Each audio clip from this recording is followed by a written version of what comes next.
My breasts weigh a total, in English, 3 stones total. And in American, it would be a total of 40 pounds. It all started at school in Massachusetts, where Busty got her nickname. I started developing my chest when I was 12, 13, and it felt kind of awkward because it's like a tall person who is taller than the rest of the class. Well, it was awkward for me because I was larger than most of the women. At the age of 21, Busty decided to use her assets and became an exotic dancer. She wasn't your usual stripper. Over the years, she developed a very unique stage show. Oops! The first thing I ever learned to do was pour beer with just using my breasts. And what I would do is place a beer bottle underneath my chest and pour it with no hands for the audience. And they loved it. They thought that was great. Okay, we're going to try to do this in slow motion because you won't believe your eyes. You ready?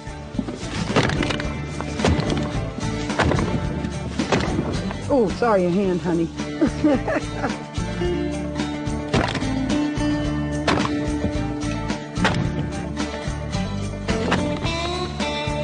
It's kind of scary, isn't it? Busty is able to hold an 8-pound bowling ball under each breast. These slippery balls and sometimes. What a way to carry your balls into the alley. Oh. Thank you for tuning in. As if that wasn't impressive enough, Busty can even lift a 50-kilo beer keg with her breasts.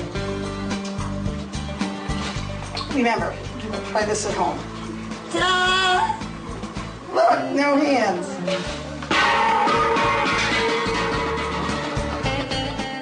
Having amassed an impressive variety of tricks, Busty set about building an empire. I feel, now that I'm older, I have to manage my money differently.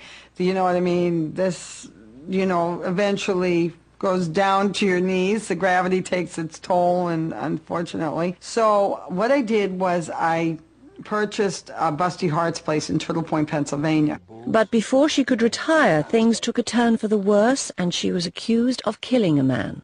I came down the runway, and I took off my top, and a man died in front of me of a heart attack. And his friend's like, he's turning blue. And I thought he was only kidding. I thought that he was play acting, and he fell over dead.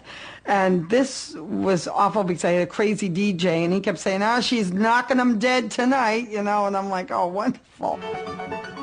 And then Busty made the headlines again. Somebody claims that they got injured during my show with my breasts, that I breast bashed them with my chest, and the 40 pounds broke his neck. The man claimed he had whiplash injuries and sued Busty for over $200,000. I was very scared. Yeah, you're scared because he's suing you for a lot of money. Everything you've worked for, you paid for, you've worked hard, you spent many hours on the road, and then for someone to come along and try to take that from you, it's a very scary, insecure feeling. But on the day the man had allegedly sustained his injuries, Busty was at a baseball match where her massive breasts were causing the usual commotion. I went to a St. Louis Cardinals game, and at that Cardinals game, I was threatened to be thrown out. Busty was due to do a show that day, but that evening she never made it to work. With a cast-iron alibi, the case fell apart. I never did a show because I was late coming back to this Cardinals game. So everything he claimed in his lawsuit, the whiplash, the 6 months off from work, everything, and the injuries he sustained from my chest were never there. And he couldn't back them up. It turned out, according to my attorney, he was what we call a serial suer. And actually, it was a blessing that I did miss that show. And then when I think back, I say, my God, somebody was watching out for me, in a way. The breast